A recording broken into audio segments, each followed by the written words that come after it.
Está no ar, Heróis e Mais. Olá, queridos heróis! Sejam muito bem-vindos ao canal Heróis e Mais. Eu sou o Tony Blake. E eu sou o Elvis Ventura. E esse é o canal que fala sobre heróis e muito mais da cultura pop pra você. Você é daquele cara durão que não chora por nada, só chora em filmes assim bem específicos como Toy Story 3? Você vai chorar nessa série. Pois é, essa série é fantástica, simplesmente maravilhosa. A gente já tem alguns vídeos aqui sobre essa série. Inclusive temos uma entrevista com um dos produtores ali de línguas, né? Duas entrevistas com ele. E um com o nosso querido Luiz Lafay, que ele trabalha aí na direção da área de dublagens. Tem uma entrevista fantástica, simplesmente maravilhosa. Vamos deixar o link aí na descrição pra você assistir essa entrevista, tá bom? Muito boa, né, Elvis? É, cara, a entrevista é ótima. Quem sabe teremos outra. Também na descrição você tem aí a nossa livraria e também links da Amazon, onde você pode encontrar a Bíblia de Jerusalém, que é uma Bíblia diferenciada, né? Diferenciada. Além do texto bíblico, tem também muitos estudos a respeito do texto. Então, se você tem interesse também de estudar historicamente os textos da Bíblia, a Bíblia de Jerusalém é uma boa pedida pra você. Uma boa pedida. Hoje nós vamos discorrer sobre a primeira temporada de The Chosen, cara, que já tá na Netflix. A Netflix adquiriu os direitos, então faz uma maratona especial, pega numa sexta, sábado, domingo. Os episódios não são 8 tão... episódios, não são tão grandes aí, cerca de 30, 40 minutos, né, Elvis? Tem episódio que chega a 60 minutos. Não é uma série religiosa, cara. Não é. Isso aí, é importante. É uma série sobre humanidade. Você vai ver Jesus Cristo, cara, de uma forma que você não viu em nenhuma outra série. Claro, se você é cristão, você vai ter um apelo maior. Isso aí é claro. E é importante que a gente fale. Quem é cristão vai, talvez, gostar mais. Sim. Mas, para as pessoas que não são, a série também é interessante porque é muito bem feita. Vocês vão ver aqui na nossa análise. Temos muitos comentários aqui nos vídeos que os caras dizem, olha, eu não sou cristão, mas que série sensacional.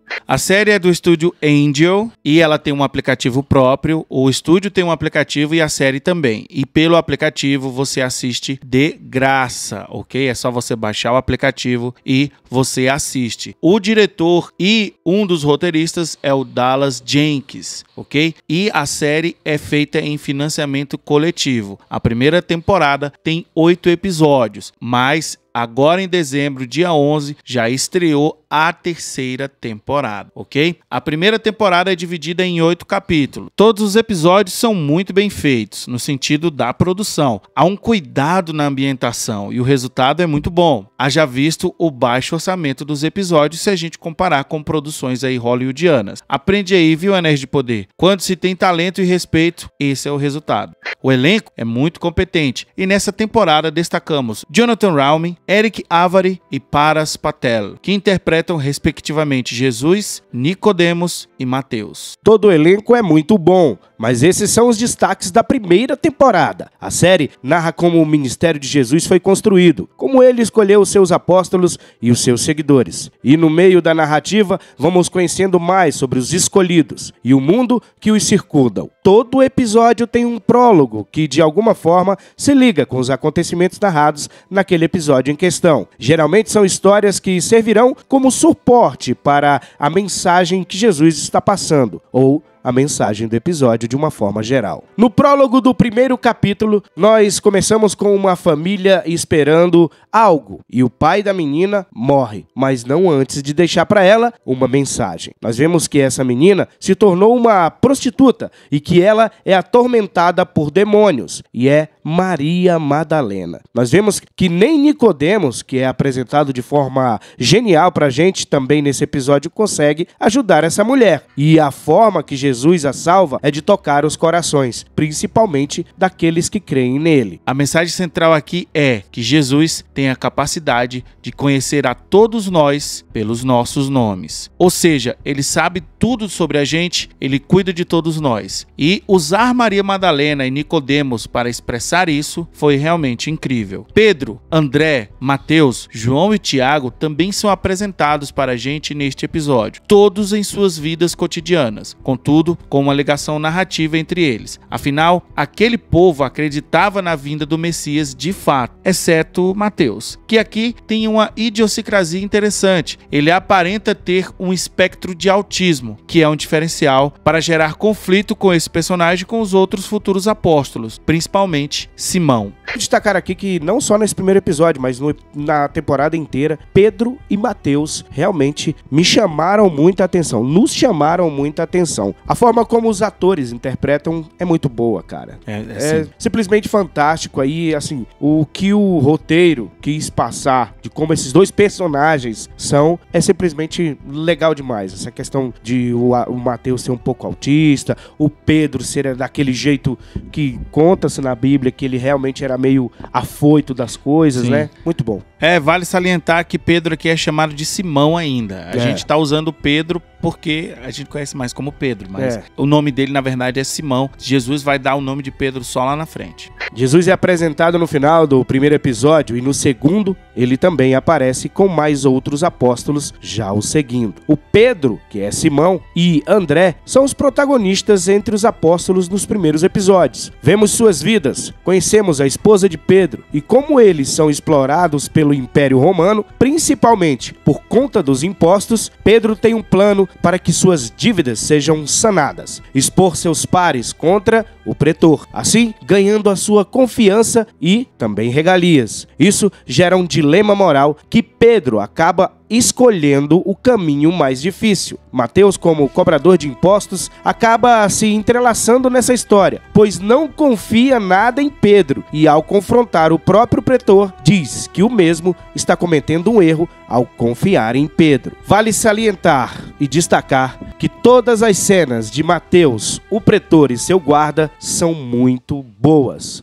E no terceiro capítulo, temos o capítulo inteiro para Jesus, que se chama Jesus ama as criancinhas. O capítulo começa com Jesus orando para Deus e chorando. Percebemos que ele não obtém resposta. Ele duvida de algo? Ele precisa de algo? Ele chora e olha para o alto como alguém que não sabe o que deve fazer. Neste capítulo, somos apresentados a um homem que dorme no chão protegido por uma cabana de panos, que trabalha, cozinha, que tem frio, que se banha. As crianças, então, o encontram em seu acampamento. E vemos aqui de fato que Jonathan Raume é talvez o melhor Jesus Cristo que já vimos. Todo episódio tem como foco mostrar o preparo espiritual de Jesus para dar início ao seu ministério. Além disso, a criança Abigail narrativamente é usada para termos algumas perguntas respondidas, tipo como Jesus se sustenta, onde ele mora, o que ele faz, coisas simples, mas que trazem verossimilhança ao serem respondidas de forma tão fluida dentro da narrativa. A mensagem de Cristo para as crianças é de uma sabedoria incrível. Ele ensina coisas novas, traz dúvidas sobre os ensinamentos do seu povo, mas mantém o respeito para com a tradição. Ao final, vemos que aquilo foi a maneira do Pai, Deus, dar energia para seu Filho, Jesus. E assim, ele lembrar os motivos de seu ministério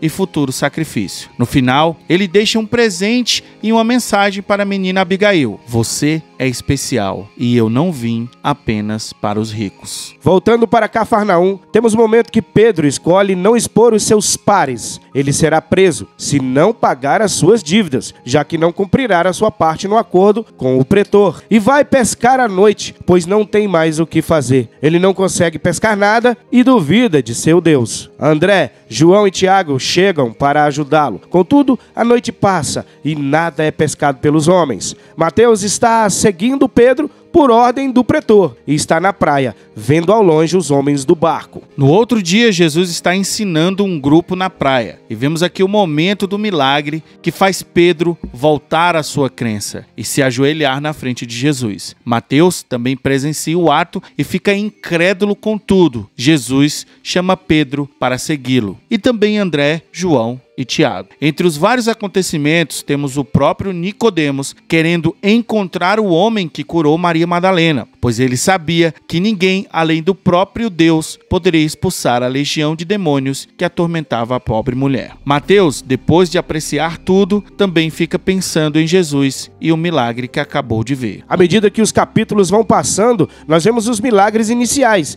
e o destaque é para o milagre do vinho, que aqui tem um peso narrativo gigantesco. No prólogo deste episódio, temos um momento bem conhecido, onde Jesus, aos 12 anos de idade, se perde de seus pais adotivos, e ao ser encontrado, sua mãe, Maria, descobre que ele estava no templo E nas palavras do menino, ele diz: vocês não sabiam que eu estava na casa do meu pai? O milagre do vinho é super bem construído. Conhecemos a família do noivo e a mãe de Jesus aqui tem uma relação de amizade com a mulher. A atriz Vanessa Benavente combina perfeitamente para o papel da mãe de Jesus, interpretando Nossa Senhora como uma mulher amorosa, alegre e caridosa. Nesse episódio, somos apresentados a Tomé, o apóstolo conhecido como o cético do grupo. Ele é o responsável por fornecer comida e vinho para a festa, que, por conta de ser maior do que previa, o vinho acaba muito mais rápido do que ele tinha imaginado. Aqui nós vemos um detalhe. Por que o vinho acabou? Muita gente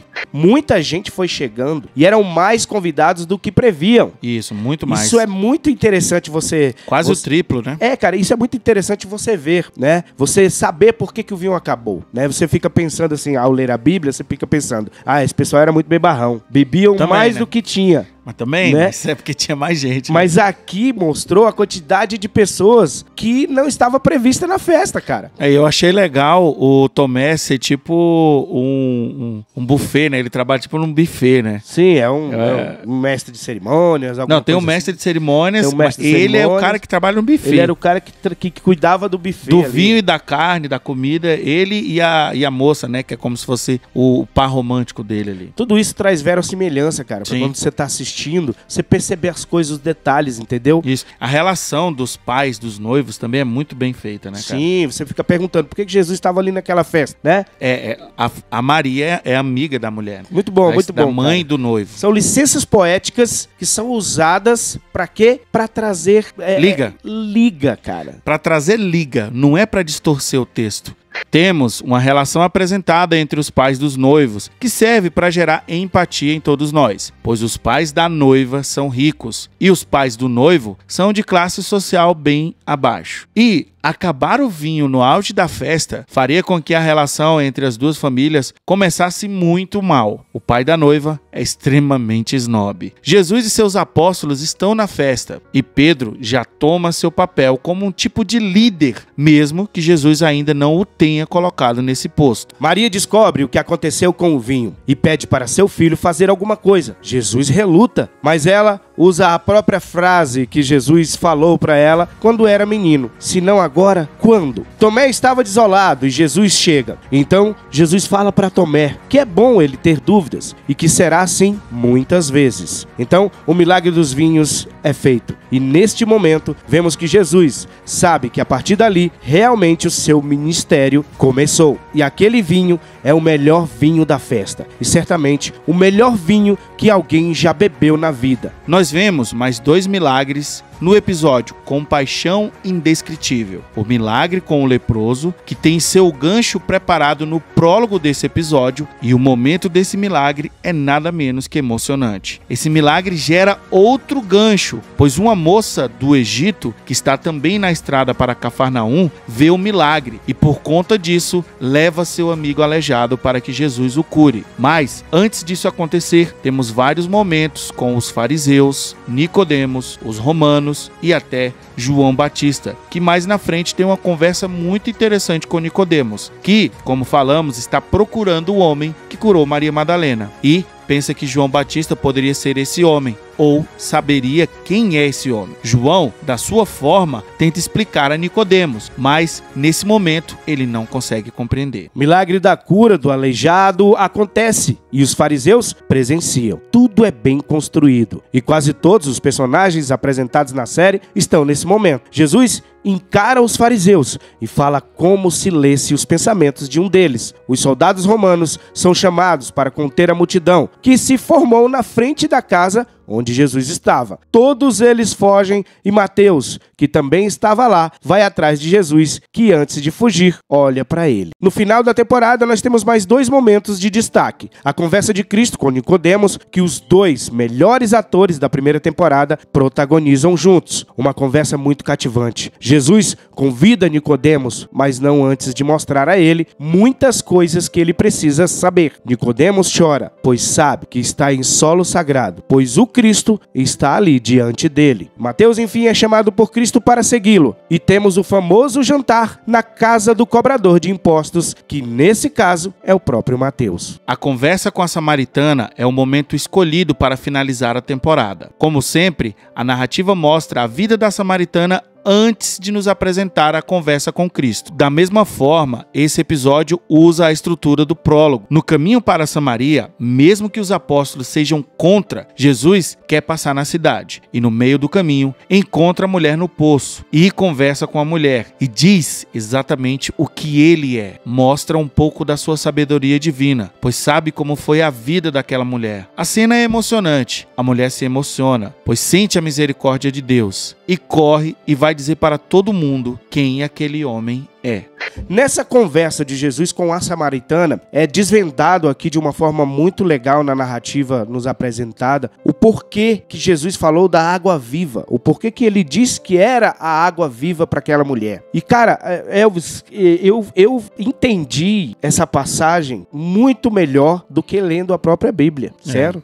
Muita gente pode dizer, não, a Bíblia você tem que ler e tem que interpretar, tem que entender. Só que essa cena passou para mim, cara, muito mais esclarecimento sobre a água viva que é Jesus, sobre a mulher e quem era aquela mulher. Sabíamos que ela já tinha tido vários maridos. E sobre até o porquê que Jesus escolheu aquela mulher para falar, né, para falar quem ele era, que ele era o Messias e tudo mais. Era uma mulher conhecida na cidade. Tanto é que é conhecida até de forma ruim, né? Sim. Então, até o próprio Pedro fala, o senhor falou pra ela quem você era? Sim. Aí ele falou, falei. Não, é incrível. O que o Tony falou, a Bíblia é importante. Claro. Mas uma produção como essa, que consegue esclarecer, que consegue dar liga, que consegue fazer com que pessoas que inclusive não vão para a igreja, que não leem a Bíblia, entendam a mensagem de Cristo. Sim, cara. É muito boa. Sensacional. Sensacional, cara. É e assim, isso. Não é interpretação deles. Não é. Tem a licença poética em coisas que não estão escritas. Mas o que está escrito, eles simplesmente reproduzem de uma forma bem interessante. A licença poética aqui é, como a gente já falou, é para dar liga.